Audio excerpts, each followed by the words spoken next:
Welcome to The Last Calm Word. Let's get started with today's story. Kimberly vanished on a Friday. No argument before it, no warning signs, no dramatic scene at the door. She left for work at 8 in the morning wearing a gray blazer, kissed me once on the cheek, and said, "Do not wait for dinner. I might stay late." That was the last thing she said to me for 7 days. By 8 in the evening, her phone was off. At first, I figured dead battery. By 9, I called her office. The cleaning crew answered. Everybody had gone home hours ago. At 10, I called her sister Nicole. "You heard from Kimberly?" "No." "Why? She never came home." Silence. Then Nicole said, "Did you two fight or something?" "No." That's when I knew something was wrong. I drove downtown myself. Checked the parking garage near her office. Her car was gone. At midnight, I was calling hospitals. By Saturday morning, I was sitting in a police station filing a missing persons report. The detective looked half awake while typing. Any history of disappearing? No. Affairs. I looked at him. What kind of question is that? The kind I ask when married people vanish voluntarily. She would not do that. He shrugged like he had heard that sentence 1,000 times before. By day 3, everybody was calling me nonstop. Kimberly's mother crying, Nicole panicking, friends asking if there was any news. There was not. Then Tuesday afternoon, I got my first real clue. I logged into our emergency savings account and saw a transfer. $8,000 moved out Friday morning hours before Kimberly disappeared. Not stolen, moved manually by her. That changed the whole situation. I drove back to the police station and showed the detective. He studied the screen for about 3 seconds before leaning back in his chair. "Mr. Hayes," he said carefully, "I think your wife left on purpose." I stared at him. She shut her phone off. She transferred money. There was also a traffic camera placing her car near Harbor Row Friday night. Harbor Row was packed with expensive restaurants, bars, rooftop lounges. Not exactly kidnapping territory. You saying she ran off with somebody? I am saying adults disappear every day. I left the station without another word. That night I sat alone in my kitchen for about 10 minutes, then made a phone call. A guy named Dave answered on the second ring. Private investigator, former military, recommended by a client of mine 2 years earlier. "You still take domestic cases?" I asked. There was a short pause. "Yeah," he said. "What is going on?" "I need the truth about my wife." I told him everything. The missing days, the unanswered calls, the money transfer, and the feeling that something did not add up. I did not dramatize it, just facts. He listened without interrupting. When I finished, there was a brief silence on the line. "Got it," he said. Another pause. "You will hear from me soon." Then he hung up. Thursday morning, Dave called me. I found her. No build-up, no hesitation. I was already grabbing my keys before he finished the sentence. "She is alive," he said, "and she is not alone." That was all he gave me over the phone. I drove to his office across town. Small place above a tire shop. Nothing fancy.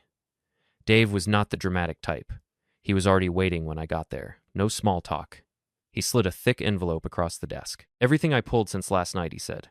"Start with those." The first photo hit like a hammer.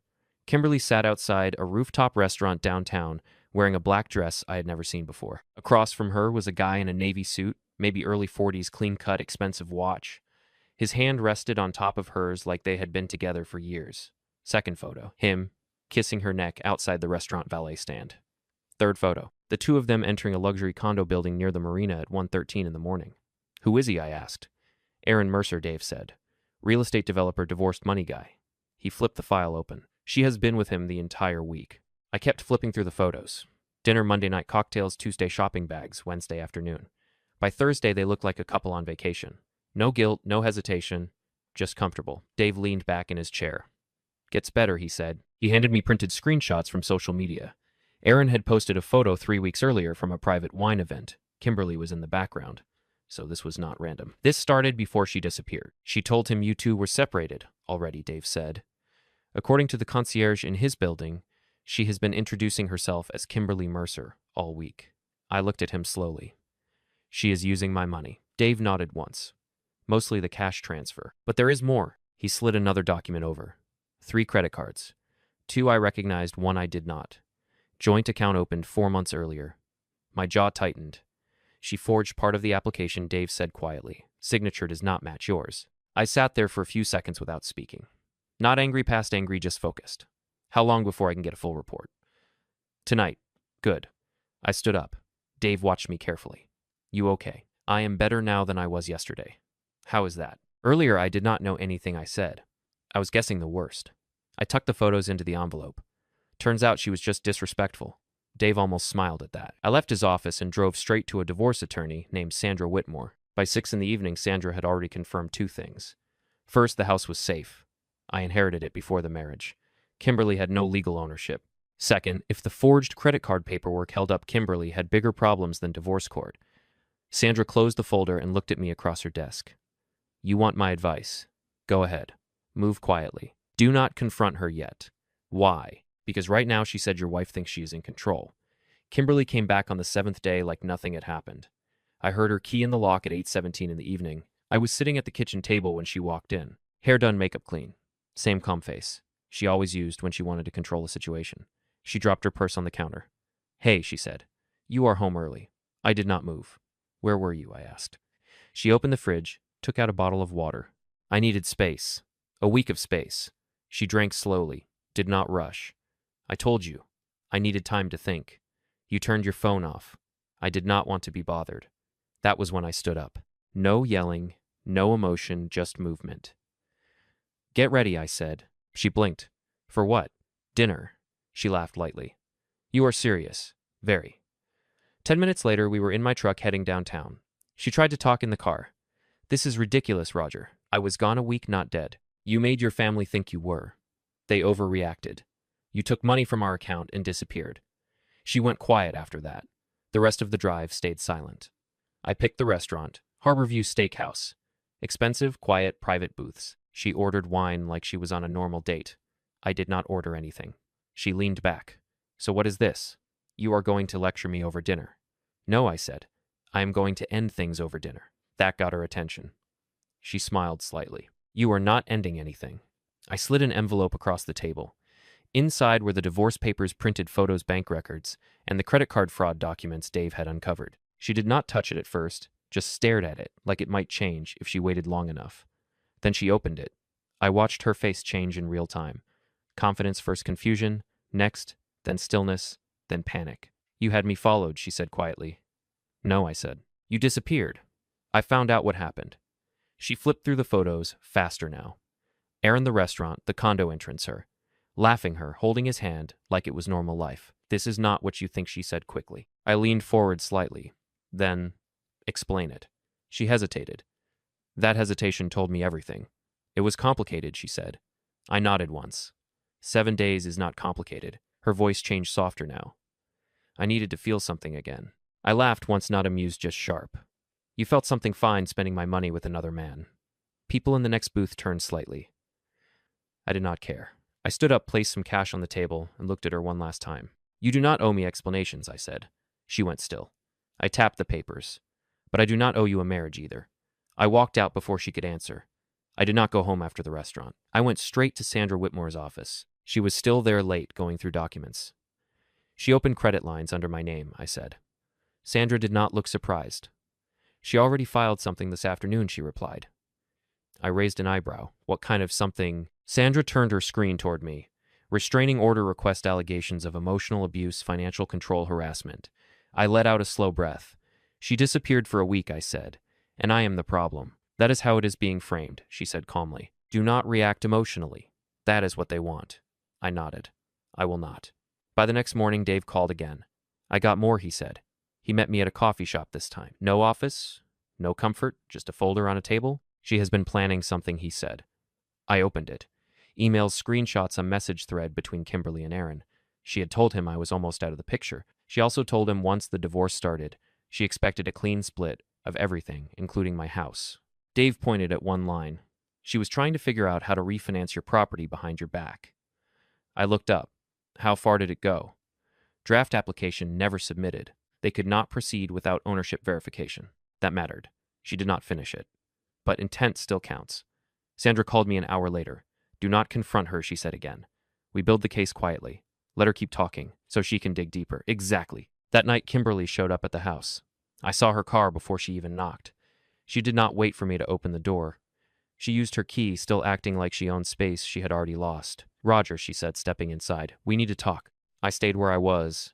No, we do not. She looked around like she expected things to be normal, like she expected me to reset everything because she came back. I made mistakes, she said. That is one word for it. Her voice tightened. You are really doing this. Over 1 week, I nodded slowly. 1 week in a hotel with another man using my money, and my name is not one thing. She stepped closer. It was not like that with Aaron. I cut her off. It never is. Until it is. Silence hit the room. Then she changed tone.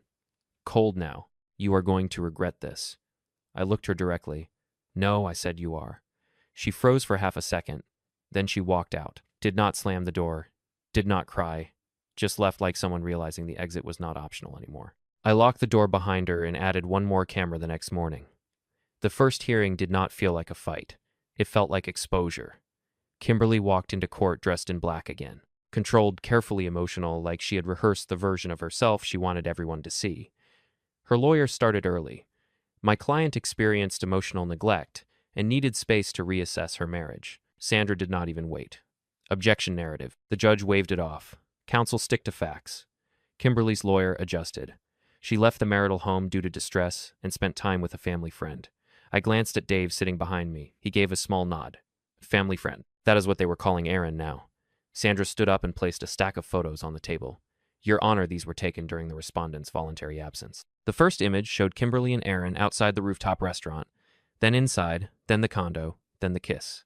The room shifted. Even the judge leaned forward slightly. Kimberly's lawyer tried immediately. These images do not prove. The judge cut him off. They show what they show. Silence. Sandra did not stop. There is also documentation of unauthorized credit applications made using the petitioner's identity. That changed Kimberly's expression fast. The judge looked up. Explain. Sandra handed over the documents. Forgery, she said simply. Kimberly leaned toward her lawyer, whispering fast. I did not move. The judge flipped through the pages slowly. Then he looked at Kimberly. Did you sign these? She hesitated. That hesitation again. It was partially filled out by me, she said. That was enough. The judge closed the folder. This court is not here to interpret half-truths. The tone shifted after that. Kimberly's strategy changed mid-hearing from denial to damage control. She claimed I had been controlling. Sandra responded immediately. He was unaware of her whereabouts for 7 days. The judge looked at Kimberly again. 7 days? Yes, she said quickly. I needed space. The judge nodded once. Space does not include misrepresentation, financial fraud, or cohabiting with another partner while still married. That sentence landed hard. Kimberly went quiet. Her lawyer stopped pushing so aggressively after that. By the time asset division came up, the outcome was already forming. Sandra laid it out clean. The house stayed mine due to premarital ownership. Financial accounts were separate and upheld. Fraud claims were being reviewed separately. Spousal support would be limited and temporary. Kimberly's lawyers still pushed for more. Half the house long-term support reimbursement claims. The judge looked tired now. He leaned back. Counsel, I have seen enough. Then he ruled, house remains with the petitioner, support is minimal and temporary. No claim on premarital assets. No entitlement to retirement accounts. Kimberly sat very still when she heard it. No crying yet, just silence. The kind that comes right before realization fully lands. Outside the courtroom, her mother tried to speak to me. You are destroying her, she said. I did not stop walking. I did not destroy anything I said. She made her choices. Behind me, I heard Kimberly call my name once. I did not turn around. After court, the tone changed completely. Not from my side, from theirs. Kimberly did not show up at the house again right away. Instead, she started working through other channels. My phone started ringing from unknown numbers. I ignored all of them. Then came the first real escalation. My office called me into human resources. My manager was already there looking uncomfortable.